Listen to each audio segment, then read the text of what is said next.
बोलो कृष्ण भगवान की जय।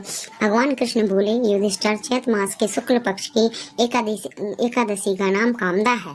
इसका महात्म राजा दिलीप ने गुरु वशिष्ठ से पूछा था। वशिष्ठ जी बोले, एक भोगीपुर नगर में पुंडरीक नाम का राजा राज्य करता था। उसकी सभा में गंधर्व गान करते थे, अप्सरा नृत्य करती थी। उनमें ललिता नाम गंधर्वनी और गंधर्व भी रहता था। उसका परस्पर अति प्रेम था। एक दिन राज्य सभा में ललित गंधर्व गान कर रहा था।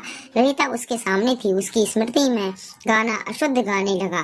किसी ने राजा के सामने चुगली खाई कि राजा के क्रोध उत्पन्न हो गया। ललिता को बुलाकर कहा, तुमने मेरी सभा में स्त्री की स्मृति कर अशुद्ध गाना गाया है। इसी कारण मैं तुम्हें श्राप देता हूँ। तू राक्षस बनकर कर्म का फल भोग। पुंडरीक के श्राप से ललित का मुख विकराल हो गया। भोजन मिलना मुश्किल हो गया। भूख से दुखी हो गया।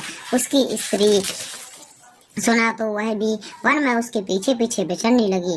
उस वन में श्रृंगी ऋषि का आश्रम था। ललिता ने मुनि की शरण में जाकर पति के उद्धार का उपाय पूछा। मुनि बोले, हे देवी, कामदा एकादशी का विधि सहित व्रत करके पति के अर्पण उसका फल कर दो, निश्चय ही वह स्वर्ग को प्राप्त करेगा। अतः ललिता ने कामदा एकादशी व्रत का रात्रि को जागरण किया और दीप जलाए और प्रभु के गुणगान गाए।